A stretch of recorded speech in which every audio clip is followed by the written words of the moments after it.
Have you ever thought that you were too old to take up a new sport? Meet Bill Bennett, who after over 20 years decided that he was going to take up skiing again. Listen to how he did it, and you can too, on today's episode of Rock Your Retirement. Talking with people about how to have a great retirement. This is the Rock Your Retirement Show. We don't talk about money, but we talk about almost everything else you need to rock your retirement. Now, here's your host, Kathy Klein. Hi, this is Kathy, the founder of Rock Your Retirement. Thanks so much for listening to the show today. I am so excited because my neighbor, Bill Bennett, has agreed to come on the show. And he is so awesome. I never see him anymore. He's traveling, he's involved in a lot of activities, so many that we really had a hard time trying to figure out what we were going to focus on today. But I think we've got it down, so please welcome today's interviewee, Bill Bennett. Bill was in sales and marketing for a number of companies and became an executive for a Fortune 500 company before he retired. What I have found is that executives have the most difficult time retiring because they go from working sometimes over 2,000 hours a year to going to zero. And Bill's going to talk about that with us today. So Bill, welcome to the show. Thank you. So thank you so much for coming on. Tell us a little bit about what you did before you retired, so it just gives a background to our listeners. Well, when I graduated from college, I immediately went into the Marine Corps and went through their flight program and spent 4.5 years flying helicopters in the Marine Corps. Awesome. I then went into sales and marketing and worked for a company that was a provider to Sears and Roebuck of all of their shock absorbers, mufflers, and brakes. It was a lot of fun for me because I was kind of a car guy. Eventually, I ended up with a large Fortune 500 company that was the biggest manufacturer of office furniture in the world, and I started out in sales and marketing, in sales specifically, and ended up being an executive in the home office in Grand Rapids, Michigan. I oversaw a group that supported our sales and marketing effort out in the field in Grand Rapids. And it was a lot of fun. Now, that's really interesting, but I want to go back to what you said about flying helicopters. Okay. So tell me how that was, because that's harder than flying an airplane. It's supposed to be, yeah. Okay, so what do you mean it's supposed to be? So it's not really? Well, if you've ever tried rubbing your tummy and patting your head, and then you sat down and had to stomp your feet as well, that's kind of a little bit of what it's like. When I went through the flight school, we all learned how to fly airplanes first, and even got a chance to get carrier qualified, land a fixed wing airplane on an aircraft carrier. Wow. Then we went off to learn how to fly helicopters. Helicopters during the era that I was in the Marine Corps were pretty important in Vietnam. And so it was a lot of fun. And the neat thing about helicopters is that if you're out just flying around, that if you see something you want to go look at, you can go get you can just go down, and if you want to, you can land and get out and walk around if you're in a place where you can do that. That's pretty cool. Yeah. Not a lot of people know how to fly a helicopter. Yep. Well, it's a lot of fun. We were in the Philippines part of the time I was overseas, and it was a lot of fun being able to fly around in the Philippines, go down and land and actually talk to people on the ground. Wow. And sometimes we were seeing people that were pretty much Aboriginal. Oh, so they'd never seen a helicopter before? I don't think so. Did they think you were a god? Or? Yeah. I mean, there was a time where we were flying along and saw a guy out about 3 miles off the shore standing on a sandbar and throwing a net. He was wearing a loincloth, and he was oh my gosh. catching fish. And we landed next to him on this sandbar that was probably no more than about 10 feet wide. What did he do? And He ignored us. He did. I mean, if I would have been, out there fishing and some helicopter had landed next to me, it would have been a big deal. Maybe he pretended like we didn't exist. Maybe he thought he was hallucinating. Could have been, yeah. Do you speak Tagalog? No. Okay, so you couldn't have talked to him anyway, probably. Yeah, probably not. Or there's more than one language in the Philippines, I right? think there are, but Tagalog is the main language. It's amazing that you know that. Well, I pronounced it wrong, obviously.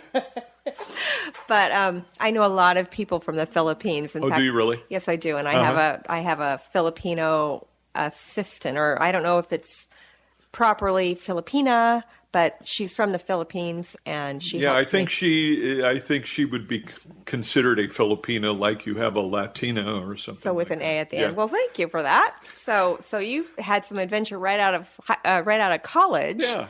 And it led into you having some adventures now. So may I ask how old you were when you retired? My retirement was not like black and white. I went from working for Steelcase to opening my own business, and had that business for about 8 years. And during that time, I was kind of tapering off. I became a freelance photographer that worked for a number of construction companies in San Diego, did that for a little while, and then kind of tapered off. So it wasn't one day I was working and one day I was retired. So it wasn't a hit the wall kind of thing. No, it wasn't. Well, that's good. So that's helpful. Yeah, and the nice thing about it was it gave me some opportunity to find some other things that I wanted to do during my retirement. I wasn't financially dependent on an income, so it gave me an opportunity to do some things that I kind of had a lot of interest in for a long time and wanted to do. And being retired gave me an opportunity to kind of waste some of my time doing the things that I wanted to do rather than things to put food on the table and a roof over my head. Sounds good to me. So one of the things that I'd like to ask you is, what's the biggest mistake that you made when you first retired? One of the last things we did kind of during the time that I was in transition was we built a house. And that was filled with a lot of stress because at the same time I was starting a brand new business. So maybe that was the biggest mistake, trying to start a business and build a house at the same time. Yeah, well, and trying to do too much. The old Murphy principle of something that looks like it might be easy, and then once you get in the middle of it, you find out that it's much more complicated. If it can go wrong, it will. And exactly. And consequently, I've always heard people say that anytime you lose a spouse or you go through a major change in life, take a year and kind of don't do anything, add any other things into the pot that would continue to stress. Make it more complicated. And I would say maybe that would be considered a mistake. I left the company that I had worked for 20 years and then tried to build a house and start a new business at the same time. And believe me, both of those things had a lot of hidden complication that I wasn't anticipating on the front end, but really made me sometimes lay in bed at night looking at the ceiling going, what have I got myself into? Okay, so that sounds like the biggest mistake you made after you retired. Yeah, I would say, if you're going to retire, just kind of lay back and kind of get an assessment of your situation and kind of a feel for what you're going to be doing during the next few years and take it slowly. Don't start two big major projects at the same time. Exactly. Okay, good advice. Well, thank you so much. What's something that you've been able to do now that you wouldn't have been able to do if you were still working? Well, one of the things that I did was that was part of a hobby that I had was I started writing for money for a magazine. They asked me to write for them, and that was a lot of fun, and it made it interesting to do. I was getting a little bit of money off of the thing. It gave me some prestige within the people that are practitioners of my hobby. That was fun. Do you want to say what your hobby was? Collecting model cars, and the cars that I collected were not what you see in Toys R Us. They run into the thousands of dollars. I bet you have extra insurance on your cars. I've looked into it. I haven't done it yet. Okay, well, I have somebody I'd like you to talk to. Okay. Although this show is not about money or It's insurance. not about insurance. The neat thing was that I got paid for writing the articles, but also I would have people that wanted to have their cars written about in the magazine send me things, and with no expectation that they would be returned. And So your hobby. So now I have got a room full of model cars that I really don't know what to do with. But, And I have to say, I have seen this room, and it is just amazing. I was so awestruck when I saw these cars. Yeah. It's really something to see. It's like a museum. I knew a lady that back in the day that collected paintings of cats with big eyes and mushrooms and went to her house and looked at this. Everywhere there was these cats with big eyes and mushrooms. And In the same picture, or in the whole house. No, they were big eyes in one painting, mushrooms in another. Exactly. and mushrooms in figurines and cats in whatever. But she didn't get paid No, for those items. She didn't. But I remember walking out of her house and going, "There's a screw loose here somewhere." Well, you keep your cars hidden away. Yeah, well, so I anticipate that anybody that is hearing this about my cars probably will say, maybe there's a screw loose there as well. So, well, at least you didn't pay for all of these cars, so that's one good. And if someday I really get tired of them, I guess I can put them on eBay. I've got about 450 of them, and like I said, it's amazing to see. They hardly fit into my office where I keep them when I was told that I had to keep them. You had to keep them somewhere, not all over the house. They would not be decorations in any other room than my office. So. Well, you could charge admission and start a little car museum. Yeah, I can see that happening. So let's talk about some of the things that you're doing to rock your retirement. You are quite active, so let's talk about that. About a year and a half ago, my wife passed away. I'm sorry. And that was a big loss. I have 2 children and 3 grandchildren. And how long were you married? 42 years. That is a long time. You grew up together, didn't you?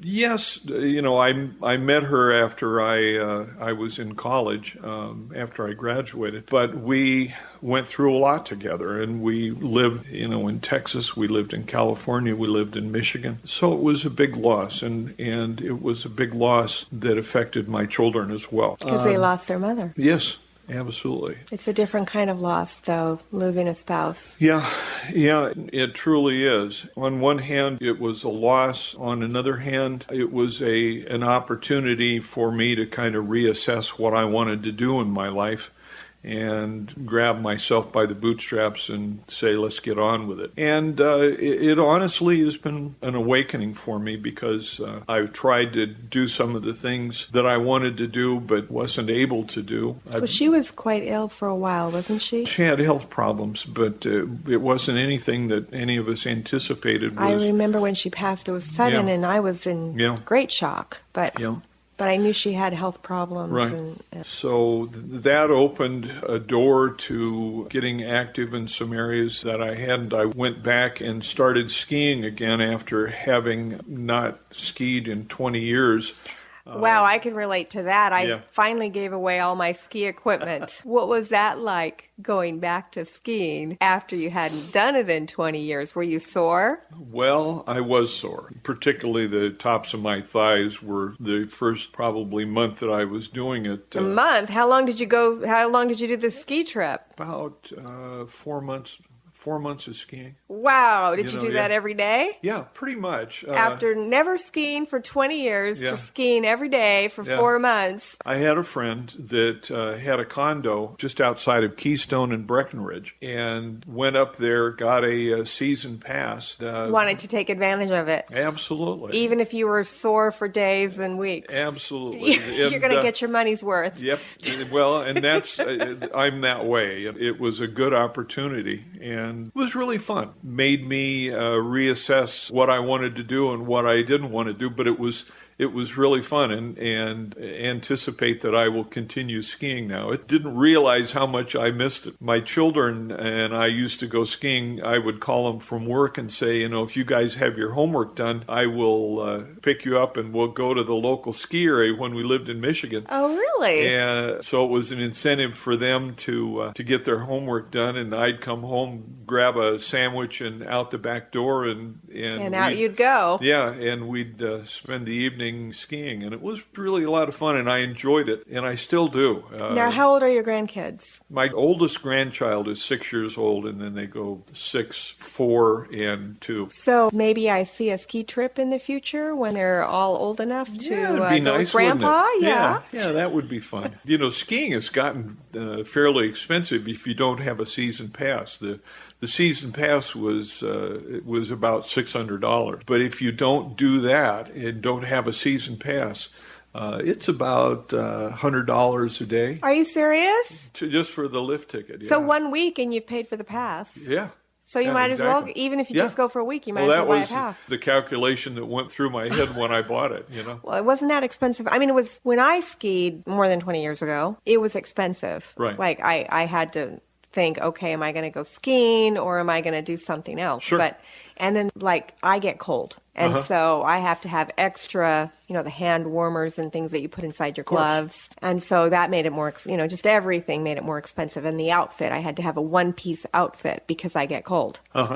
And so the outfit 20 years ago was $700. Right. So I can't even imagine what everything costs these days. Actually, it worked out. It worked out pretty well because we were up in ski country in Colorado.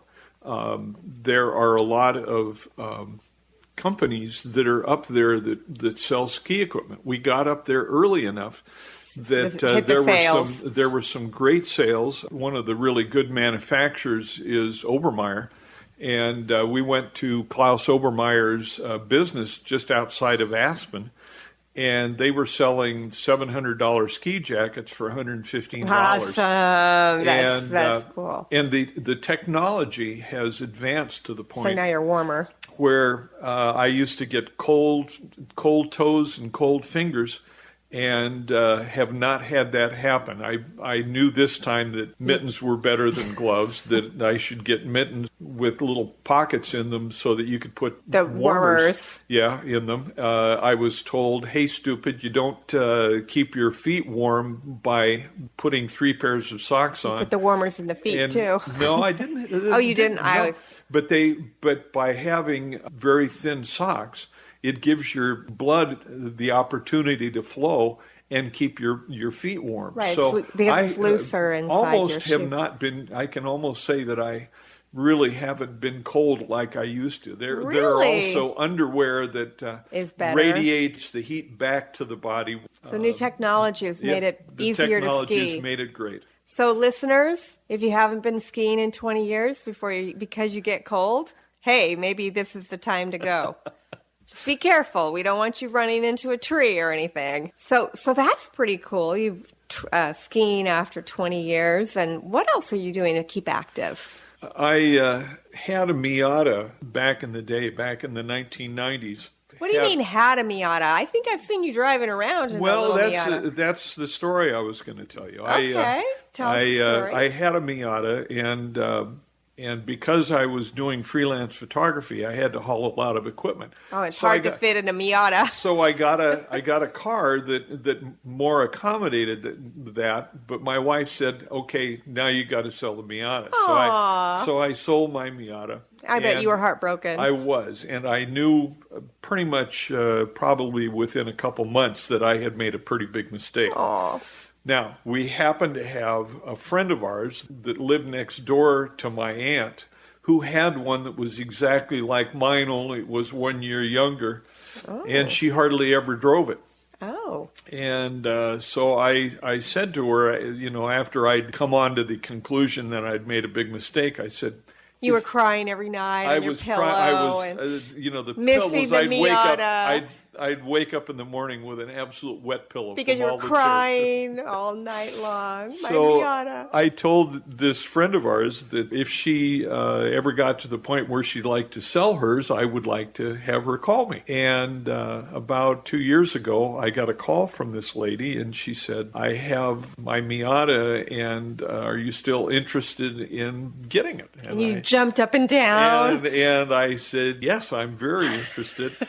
And she said, well, I've got to tell you something and tell you what's wrong with it. And she listed off a list of 4 things that didn't amount to a hill of beans. And so you said, all those things are awful. I can only offer you half of what you want. Well, actually, just kidding. Actually, that wouldn't have been fair, because when I asked her what she wanted for it, she said, well, it's down at the dealership now and it needs work before it can be driven. If you'll go down and pay the $107 diagnostic fee to the dealership, I'll sign the pink slip over to you. So Are you serious? I got this. You got it for $107? I got it for $107. Okay. Bill, if you ever want to sell your Miata, I would like to buy it from you, okay? Because one of my dreams when I was in sales, a brand new financial advisor. Oh, and I usually don't tell people what I did for a living on this show, but it sort of snuck out. I made myself a deal that if I made X amount of money, I would buy a Miata. If I made Y amount of money, I would buy a convertible Toyota. And if I made a third amount of money, I would buy another car. I don't remember what the car was. I know that when the Lexus first came out, nobody knew what a Lexus was. And I thought it was gorgeous. And so that could have been the top tier. So anyway, I made X amount of money, so I wound up buying a Toyota Celica convertible. And I never got the Miata, and I always wanted a Miata. So Bill, I'm making this public offer that when you're ready to sell your Miata, I will give you more than $107 for it, and you'll make a profit. Thank you, and I definitely will remember that. Please do, because it'll be recorded for all prosperity. I don't know what that word posterity, is. Thank you. I think the lady was surprised because I put it into a car show, and it won first in its class. She had done a beautiful job of over the years. She'd only driven it about 4,000 miles a year, and she'd kept it in beautiful condition, and it was just a treasure. So, did she regret giving it to you for $107? I showed it to her after I had fixed all the things that needed to be fixed and everything, and I showed her the trophy that I'd won, and she had a look on her face that kind of said, maybe I didn't do the right thing. But she gave me her Miata and bought a new one. So not all is lost. Yeah, not all is lost. And you did have to put some money into it to fix it. I did. I put some wheels on it and a roll bar and all that kind of stuff. Okay, so maybe I'd have to offer you more than $107 when we're ready to sell it, but it is pretty cool. So you're in a Miata club. I think we were talking about that. Yeah, there's a Miata club here in San Diego. And they are all over the world. So if you're not listening in San Diego, there's probably one where you live. Absolutely. And honestly, they're one of the most fun cars to drive. More fun than a Maserati? You can forget your Maseratis and your Lamborghinis Ferraris. and your Porsches and Ferraris. And I'm surprised you fit in it. How tall are you, Bill? 6'2". You seem taller than that to me. It's a little bit of a squeeze. And just drive with the top down. Yeah. I do that some. The nice thing about it is that there is a very active group here in San Diego. You would think that a bunch of sports car people would all be probably in their 25s or 30 range. They're actually all pretty close to my age. It's more of a retiree Miata club than anything. Interesting. And we do some things that it's not a bunch of people driving 25 miles an hour. We go Tell us what you do. And, we go out and find twisty roads and see who can scare Oh my the gosh. other person. Are these things legal that you're doing? No, don't answer that question. We don't want anything on tape. I would not want to admit that they were illegal, but... Take the fifth.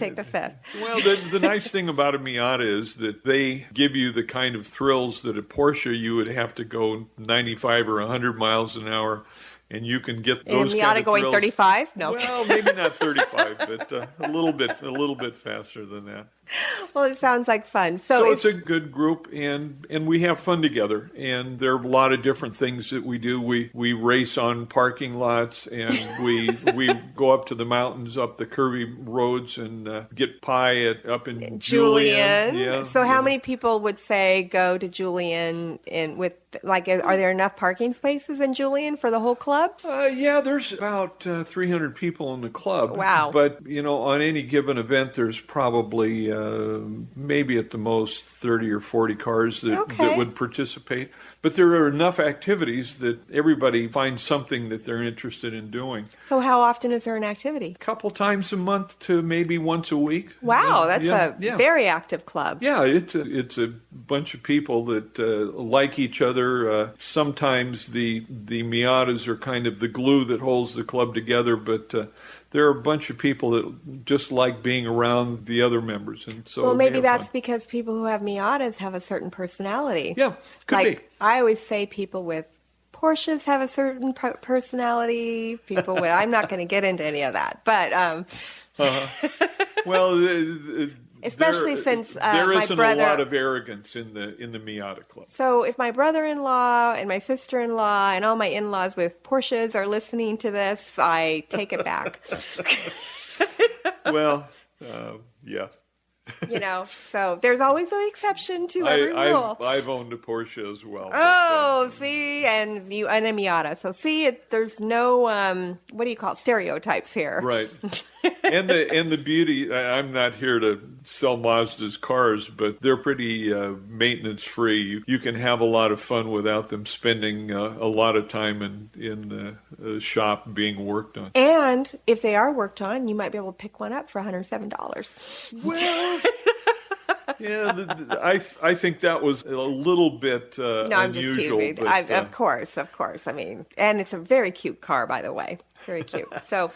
So you're in this Miata club. You stay active that way. Any other tips for my listeners about how to stay active after you've retired? Anything else that you do? Well, what about things that don't cost money? I love walks on the beach. Okay. And have friends that we do that together and just hike and just try to keep the bones moving and stuff so that the joints don't freeze up. Got to lubricate them every now and then. That's right. Probably don't do it as much as I should, but I was never a big golfer or followed professional sports too much. So I do the things that I enjoy that that keep the blood circulating and the brain working. That's good. They say that anything that helps the heart affects the brain, that helps the brain. Right. And the other thing is that if it doesn't hurt you, it's good for you. So sometimes if it hurts you, it's still good for you. It depends. Well, maybe if it doesn't kill you, then how does that work? You don't want to hurt too badly. Like, for example, you said your thighs hurt after the skiing. But they don't anymore. Exactly, because you kept doing it. Well, and also I've been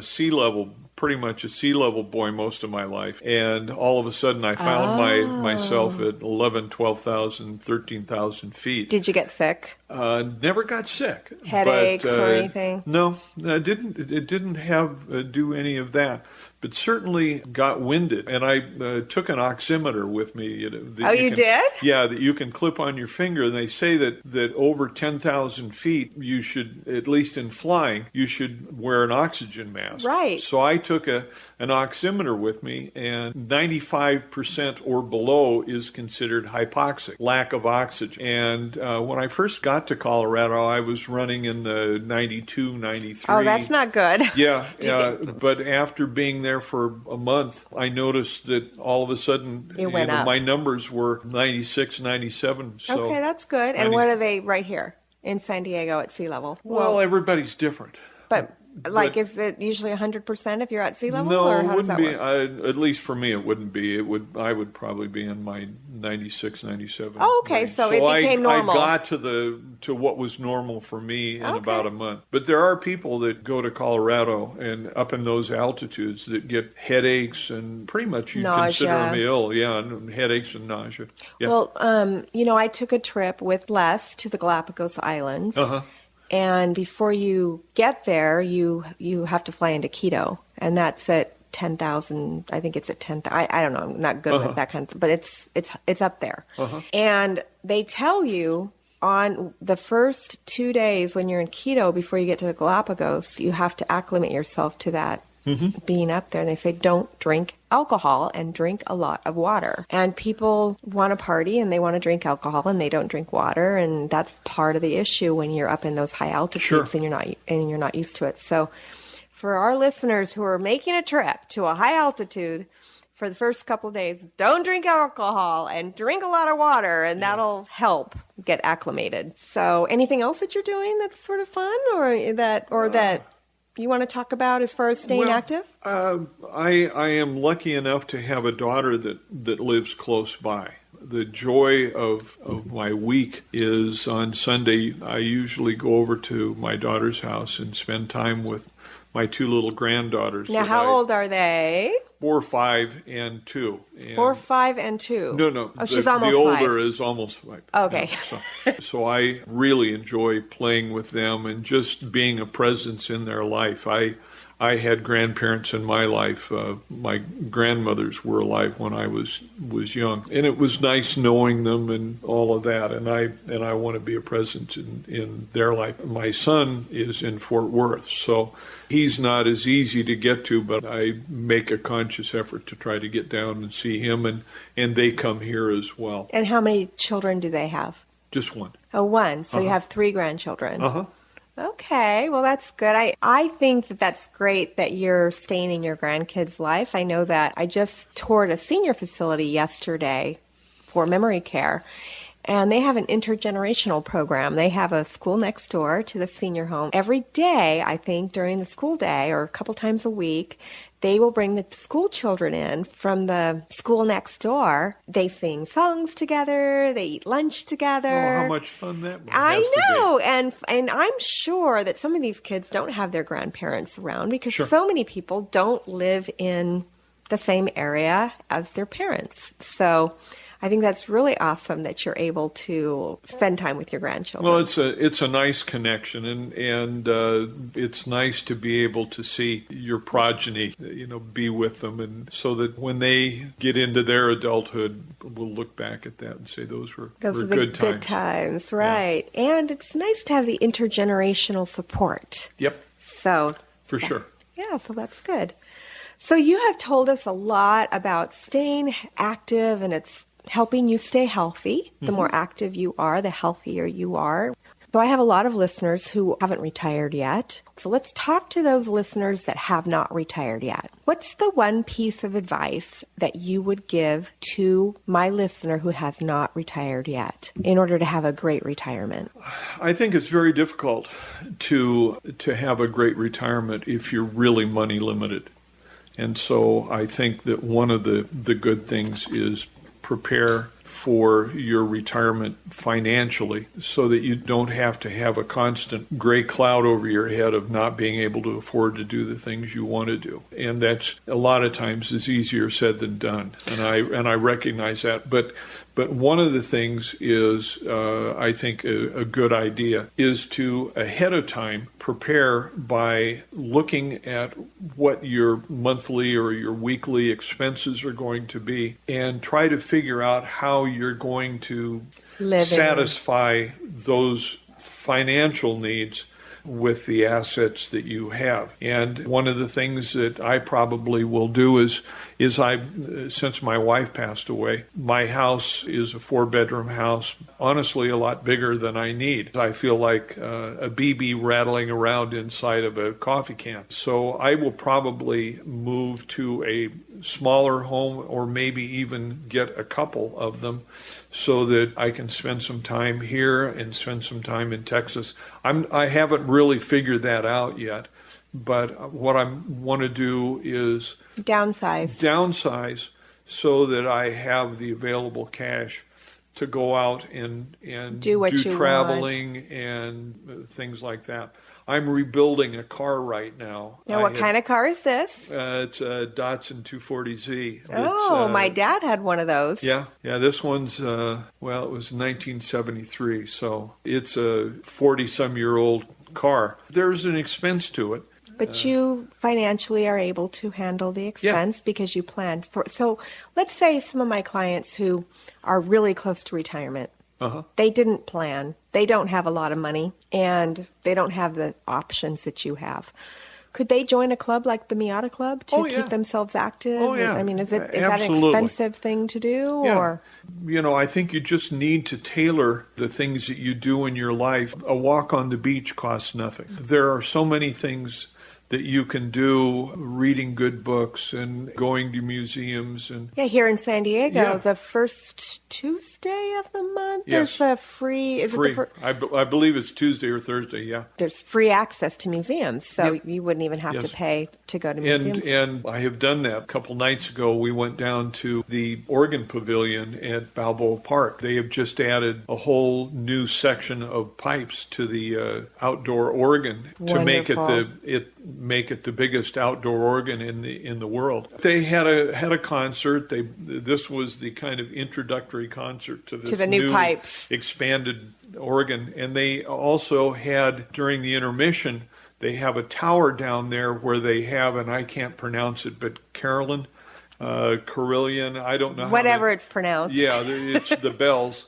We heard organ, and then during the intermission, there was a player who happened to be a member of the Miata Club that entertained us all by playing the bells, and then the second half of the organ concert. And the only cost to that was the cost of getting there. And if you rode on the bus or whatever, or drove your car, get there almost free. It was almost free. Absolutely. Sure. So, and there are other parts of the country, not just San Diego, that have free things to do as well. Yep. And you just have to find them. Yep. And I have to tell you that one of the things that I didn't know existed was there is a whole community of people up in Summit County, Colorado, that spend the winters skiing, and I'm talking about retirees. And they ski and they dance. They have dance. They're reverse snowbirds. Yeah, and then they go to Florida during the non-snow months. Oh, okay. And so they are snowbirds. Wait a minute. Yeah. Wait, they're in Florida when it's hot? No, wait. They're in Florida when it's hot. When they're not in. So they're reverse snowbirds. Yeah, kind Isn't that funny? But you have people who may be widowers or are not married at the time. And there's this very active community of people that all know each other and spend their winters together. And I'll tell you, there are some 70 and 80-year-old people that are rocking their retirement. And if you tried to keep up with them skiing, you'd probably hurt yourself. I think it all comes down to making the best of your retirement and not just sitting down and watching television. 8 hours of television every day. Yes, that can turn your brain and your body to mush. Yep. The next question before we wrap up the show is, what about the retiree who's not rocking it? They're stuck. What's the piece of advice that you would give to that person? How do you get unstuck? I think that if you find yourself in that situation and you're unhappy with it, then it just is incumbent on you to decide what you don't like about it and do something about it. There are some people that's what they want to do. They may not want to go out and walk or, be active in whatever way, or maybe they have skeletal, muscular problems that they can't. I would not say it's right for everybody to walk 10 miles a day or something. No, I couldn't do that. Yeah, I think you have to do what makes you happy. But I don't think that you should feel guilty if you're not doing a bunch of things that somebody else might think are the right thing to do. So do what makes you happy. I think you have to be selfish with your time. Very good advice. Thank you so much. Sure enough. Bill, thanks so much for coming on the show. And for my listeners, we hope to see you next time on Rock Your Retirement. Thanks for listening to the Rock Your Retirement Show. If you are rocking your retirement or know someone who would make a great guest on our show, please send us an email at podcast@rockyourretirement.com.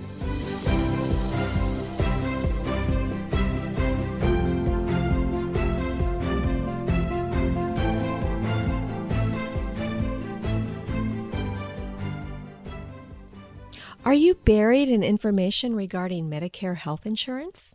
Have you gotten a 4-inch stack of mail regarding Medicare? Do you wish that you could find an experienced agent who works with multiple companies to assist you or your loved one? You're in luck. Medicare Quick starts each prospective client with a 20-minute informational webinar that describes the difference between Medicare Advantage plans and Medicare Insurance Supplement plans. Then, after you understand what type of plan matches your lifestyle, we help you decide which company suits your individual needs. Call 866-445-6683 for more information, or go to the website MedicareQuick.com. Mention the word ROCK and we'll send you a cool stylus pen just for calling. Medicare Quick is not connected with the federal Medicare program. Medical insurance licensed in the states of California, Florida, Nevada, and Texas, and Medicare Advantage and prescription drug plan service areas vary. California license number